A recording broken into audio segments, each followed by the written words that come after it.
Hello and welcome to another session of Computer Networks.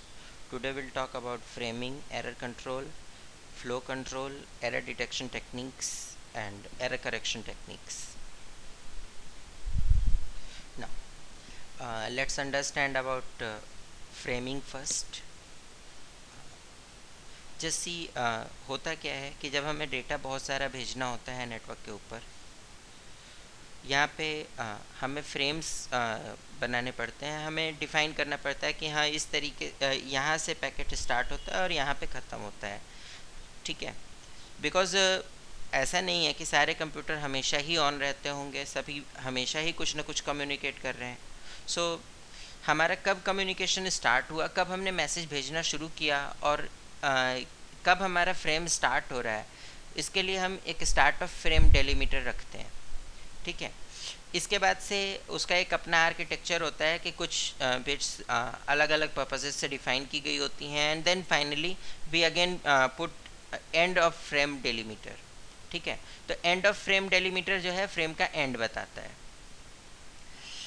अब कोई भी रिसीवर अगर बीच में कनेक्ट होता है तो उसके लिए आसानी रहती है कि वो आइडेंटिफाई कर लेता है कि अभी जो करेंट फ्रेम चल रहा है इसको तो मैं यूज़ नहीं कर सकता हूँ, बट हाँ जब दोबारा स्टार्ट ऑफ फ्रेम डेलीमीटर आया तो वहाँ से फिर नया फ्रेम शुरू हुआ है, ठीक है।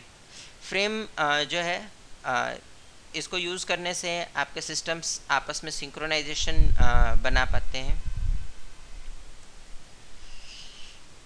सेकेंड कॉन्सेप्ट आता है आपका flow control. Now what actually is flow control? Flow control होता है कि आप किस स्पीड से डेटा का फ्लो करना चाहते हैं, ठीक है। स्पीड से मेरा मतलब है कि 1 सेकेंड में आप कितने बाइट्स भेजना चाहते हैं या how much data you want to send without any acknowledgement, ठीक है। मतलब आप पैकेट्स भेज रहे हैं और जब तक आपको जवाब नहीं मिलता उसके पीछे आप उसके पहले आप कितने सारे पैकेट्स भेज देंगे बिना जवाब आए, ठीक है। नॉर्मली इसके लिए हम स्लाइडिंग विंडो प्रोटोकॉल को यूज़ करते हैं, ठीक है। एंड फ्लो कंट्रोल का काम बस इतना ही होता है कि हम जो डेटा भेज रहे हैं वो दूसरा रिसीव कर पा रहा है या नहीं, ये हम एक्नॉलेज करके पता कर पाए। फ्लो कंट्रोल की बात करें तो ये स्पीड को लिमिट करता है, ये फिक्स करता है कि हाँ हम इसी स्पीड से डेटा सेंड करेंगे और ये सेंडर और रिसीवर दोनों के बीच में एक सिंक्रोनाइजेशन बनाता है। जो सेंड कर रहा है उसे पता होता है कि अगला जो रिसीवर है वो कितना डेटा स्टोर कर पाएगा, उसके पास कितनी मेमोरी अवेलेबल है, ठीक है, और कितनी मेमोरी के ऊपर वो डेटा स्टोर करने की कोशिश कर रहा है। सो इस वजह से कभी ऐसा नहीं होगा कि आप डेटा बहुत ज़्यादा भेज दें और अगले के पास मेमोरी ना हो स्टोर कर पाने की। सेकेंडली क्योंकि हर पैकेट आपका एक्नॉलेज हो रहा है इसलिए आपको पता भी चलता है कि कौन कौन से पैकेट सही पहुँचे हैं। Now error control. Error control के लिए जो है हम एरर को ठीक करने की कोशिश करते हैं, मीन्स डेस्टिनेशन एंड पे हम एरर को करेक्ट करने की कोशिश करते हैं। If it is not possible at all at the destination end, then what we do is हम इस एरर को अपने एंड पे मतलब दोबारा से इसको ऑटोमेटिक रिपीट रिक्वेस्ट के हेल्प से दोबारा सेंड करा करके रीट्रांसमिशन से करेक्ट करते हैं, ठीक है। Now the question arises that what are the flow control mechanism? We have basically 3 types of flow control mechanism. पहला होता है आपका stop and wait, दूसरा होता है go back n और तीसरा होता है selective repeat. stop and wait की बात करते हैं अगर, तो इसमें फर्स्ट पैकेट आपके सेंडर ने सेंड कर दिया, वो रिसीवर तक पहुंचेगा, रिसीवर उसको एक्नॉलेज करेगा, एक्नॉलेजमेंट सेंडर तक पहुंचेगा, उसके बाद सेंडर दूसरा पैकेट भेजेगा, ठीक है। इसमें बफर साइज़ 1 होता है, इसलिए एक बार में जो पैकेट भेज दिया गया उसको फिर दोबारा क्या कहते हैं, जब तक उसका एक्नॉलेजमेंट नहीं आ जाता तब तक हम नया पैकेट नहीं भेजते। सेकेंड आपका मेथड होता है go back N. Go back N के अंदर क्या होता है कि सेंडर हमेशा लगातार सीक्वेंस में पैकेट सेंड करता रहता है कुछ एक खास नंबर तक without looking for the acknowledgement. उसके पास कुछ देर में एक्नॉलेजमेंट्स आने शुरू होते हैं, जहाँ पे उसको नेगेटिव एक्नॉलेजमेंट आएगा, जिस भी पैकेट का नेगेटिव एक्नॉलेजमेंट आएगा बस वो उस पैकेट से फिर से वापस दोबारा से सेंड करना शुरू करेगा, ठीक है, यानी कि इसमें अगर सपोज पैकेट नंबर 1 2 3 4 5 सेंडर ने सेंड कर दिए, इसमें से पैकेट नंबर 2 ठीक आया था, 3 गलत हो गया, तो पैकेट नंबर 4 5 जो है सेंडर रिसीवर रिसीव ही नहीं करेगा, और सेंडर पैकेट नंबर 3 से दोबारा से सेंड करना शुरू करेगा, यानी packet number 3 4 and 5 will be sent again. Third आपका जो टेक्निक है वो होती है सिलेक्टिव रिपीट। इसमें जिस पर्टिकुलर पैकेट के अंदर गलती हुई है केवल वही रिपीट किया जाता है। So in the previous scenario packet number 4 और 5 रिसीव कर लिए जाएंगे, लेकिन पैकेट नंबर 3 गलत हुआ है, तो पैकेट नंबर 3 को दोबारा से सेंड किया जाएगा। Now error detection and correction techniques. अगर हम बात करें तो एरर डिटेक्शन या किसी डेटा में से अगर हमको पूरी तरह से एरर हटानी है तो ये इम्पॉसिबल टास्क है, और बिना एरर के तो डेटा भेजना इम्पॉसिबल होता है, because if suppose I am sending something, बीच में वो किसी कम्युनिकेशन मीडिया से जा रहा है, कम्युनिकेशन मीडिया 95% हम वायर यूज़ करते हैं, और वो वायर आसपास के चीज़ों से इंटरेक्ट करता है और वो नॉइज़ क्रिएट करता है। ठीक है, अब जो नॉइज़ ऐड हुई है वो तो हमारी चॉइस का डेटा नहीं था, उस नॉइज़ की वजह से क्या होगा कि हमें कुछ डमी डेटा फील होगा, जो कि हम गलत उसको रीड कर सकते हैं, गलत इंटरप्रेट कर सकते हैं। उसी गलती को हम यहाँ पे आइडेंटिफाई करने की बात कर रहे हैं। सो इसके लिए हमें कुछ ना कुछ ऐसी टेक्निक्स रखनी पड़ेंगी जिससे हम एरर को दूसरी तरफ डिटेक्ट कर पाएँ।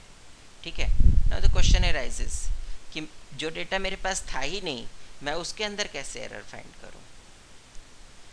अगर कोई इन्फॉर्मेशन मैंने कलेक्ट करनी है, कहीं से मंगाई है, ठीक है, रेस्पॉन्स में मुझे कुछ न्यूमेरिक कोड्स आए हैं, तो क्या उसमें एरर है ये पता किया जा सकता है। इसके लिए एक टेक्निक होती है, what we do is we put some extra digits, जिनको हम पैरिटीज़ बोलते हैं। ठीक है, तो कुछ हम एक्स्ट्रा डिजिट्स डालते हैं, और उन एक्स्ट्रा डिजिट्स के हेल्प से हम आइडेंटिफाई करते हैं कि किस तरीके की बेसिकली एरर है। ठीक है, और अगर एरर है तो उसे हम ठीक कर सकते हैं या नहीं कर सकते। ठीक है,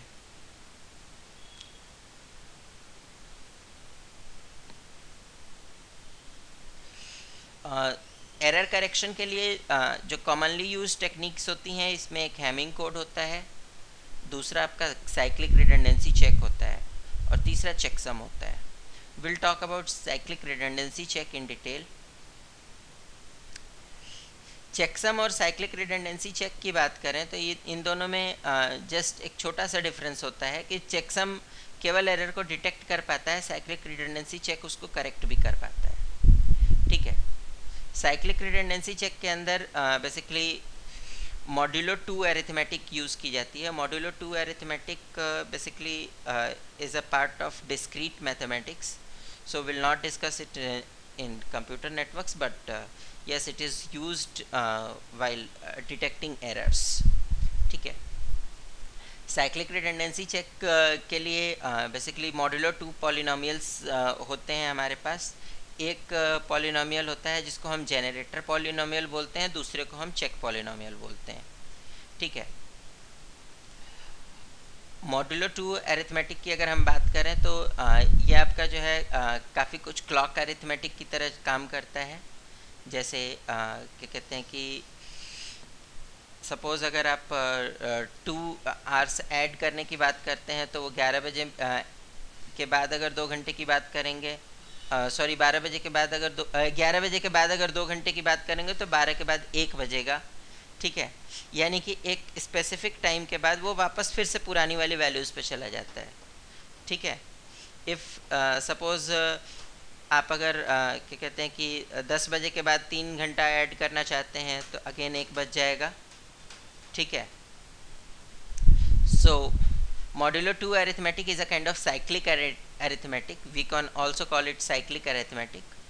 ठीक है, बाकी अगर इसमें एडिशन सब्ट्रैक्शन की बात करें तो 0 + 0 0, 1 + 1 0, 0 + 1 एंड 1 + 0 इज़ 1। ठीक है,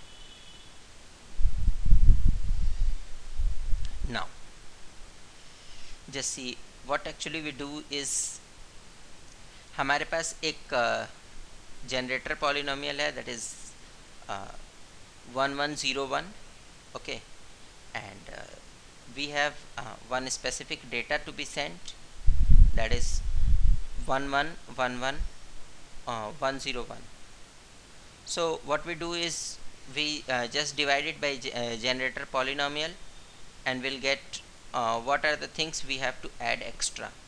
ठीक है, जो भी रिमाइंडर में आपका नीचे बच रहा है that will be sent that will be added extra for calculation for sending as a parity. ठीक है, just see the calculation here. Finally here you get 0010, that is as a final remainder, and the quotient is 1011. okay, so आपका जो quotient है that will be neglected and जो remainder है ये send कर दिया जाएगा as a parity bit. ठीक है, now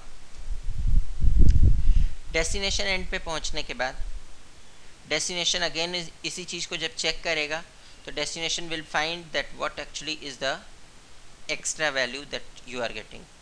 मीन्स अगर यहाँ पे कोई एरर आ जाती है तो कभी भी नीचे में रिमाइंडर इसमें ज़ीरो नहीं बचेगा, और अगर एरर नहीं आती है तो रिमाइंडर अंत में 0000 बचेगा. ठीक है, and whatever you are getting in quotient irrespective of whatever the values are, that is the correct value. ठीक है, so if you are getting here as remainder as 0, that means you have got the correct answer. Okay, this one is the correct answer. If you get here something else, then add it into this one and again redivide it with the same number, and then you will get 0000 here. ठीक है, सो अगर cyclic redundancy check की बात करें तो इसके अंदर calculation जो है हमारी बहुत इजी होती है. It's not very difficult. We just divide the number with some specific code and then this one is the code. इससे हमने इसको डिवाइड किया. डिवाइड करने के बाद जो रिमाइंडर बचा वो डिफाइन करता है कि whether there is some error or not. If there is some error, that error is added into this one and again divided by the same number. You will get some quotient, and that quotient is the answer that you are looking for. That quotient is the value that is to be transmitted. Now error detection and correction techniques की बात करें तो इसके अंदर जो है आपके पास कुछ एक्स्ट्रा डिजिट्स ऐड की जाती हैं जिनको हम रिडंडेंसी बोलते हैं या पैरिटी बोलते हैं. ठीक है, और इसमें कुछ सिम्बॉल्स होते हैं जो कि आपके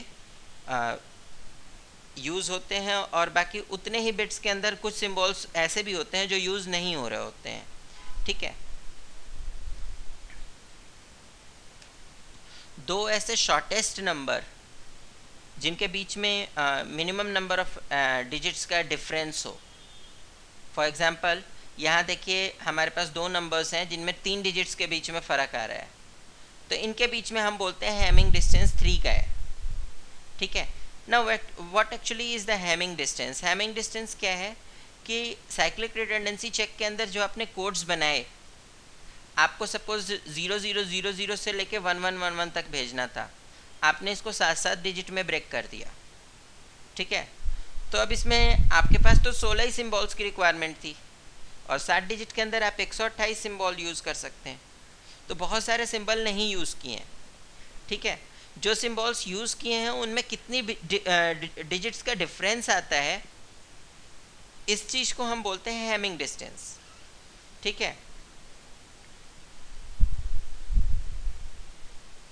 हैमिंग डिस्टेंस एक्चुअल में डिफाइन करता है कि मिनिमम हैमिंग डिस्टेंस से आप कैलकुलेट कर सकते हो कि कितनी बिट्स में एरर होगी तो सिस्टम आइडेंटिफाई कर लेगा.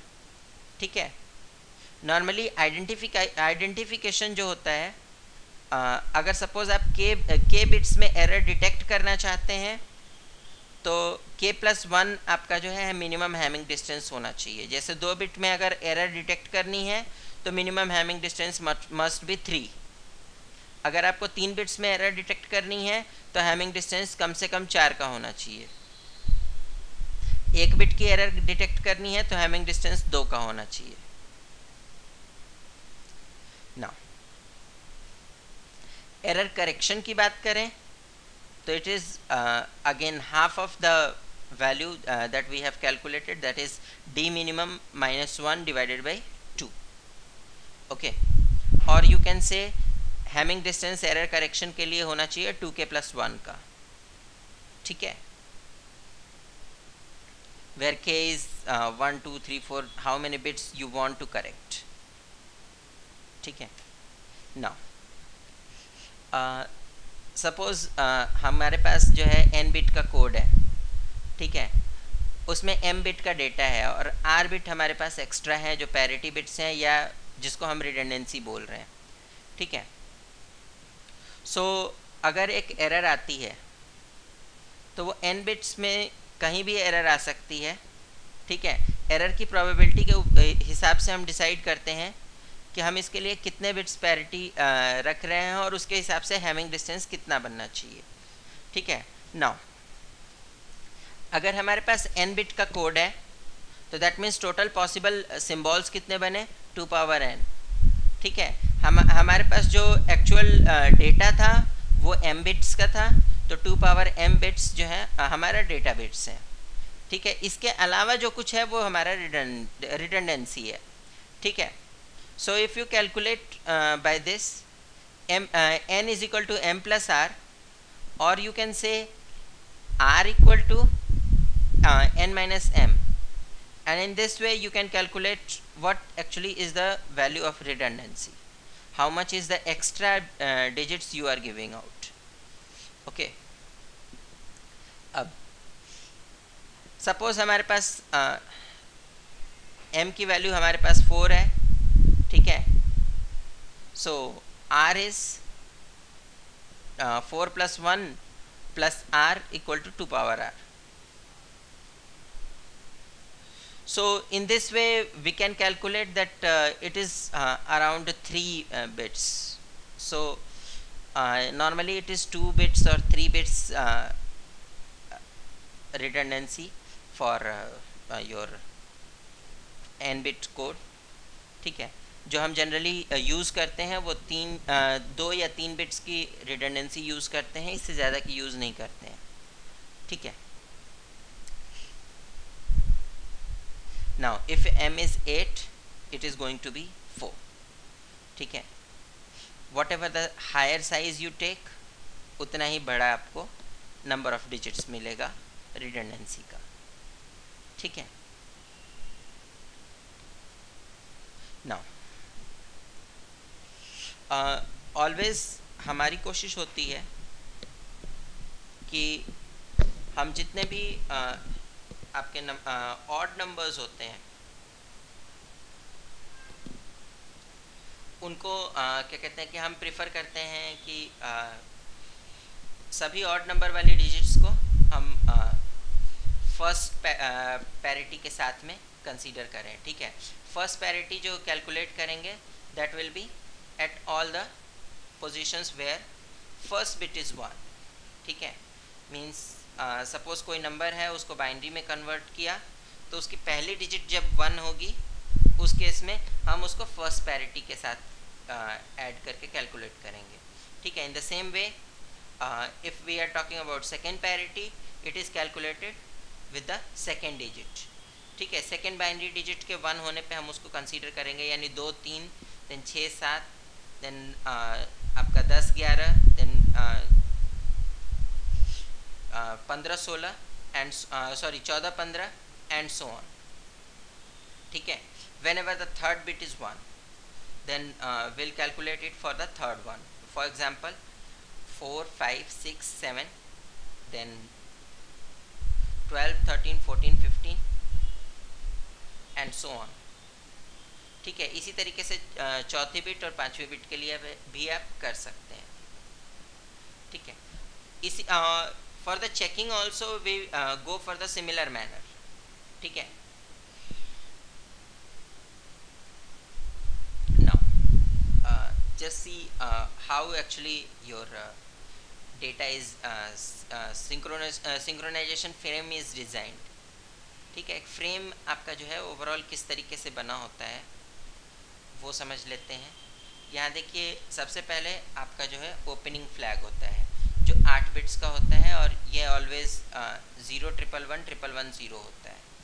ठीक है, in hexadecimal you can remember it like 7E, then comes your data. ठीक है, डेटा आपका जो है ये कुछ भी और किसी भी साइज़ का हो सकता है, there is no restriction on data size. ठीक है, but yes it is fixed for one network. ठीक है, मतलब आपका जो नेटवर्क है उसके ऊपर डिफाइंड होता है कि ये किस तरीके का होगा, बट कितना बड़ा होगा, बट इसका कोई फिक्स साइज़ नहीं है कि हर नेटवर्क में इतना ही बड़ा होगा। ठीक है, now second third parameter is CRC. CRC is normally 2 or 4 byte and then your closing flag. ठीक है, क्लोजिंग फ्लैग आपका जो होता है अगेन 7E होता है। ठीक है, if suppose there is no message on the network then केवल 7E ट्रांसमिट किया जाता है। ठीक है,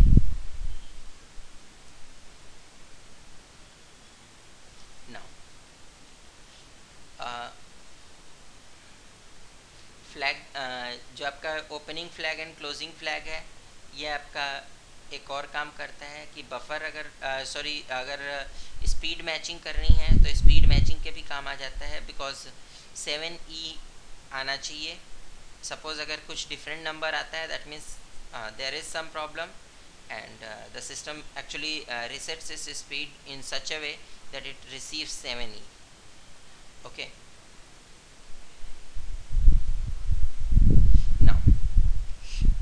अगर हम स्टैंडर्ड्स की बात करें तो HDLC के लिए हमारे पास तीन डिफरेंट टाइप के स्टैंडर्ड्स यूज़ होते हैं, CRC SDLC, CRC CCIDT. This is one of the first method. The second method is CRC 16 and CRC 32. So CRC 32 is normally used by CCIDT standards companies. Like basically telecom companies follow CCIDT standard. ठीक है, CCIDT क्या है? Consultative committee for telephone and telegraph. Okay, it's a French name and actually its English conversion is something like that. Okay,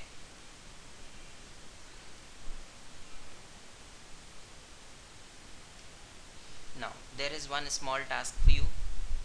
That first thing, what's the difference between error control and flow control, and secondly, what is HDLC? What do you understand by HDLC? Okay, that's all for today.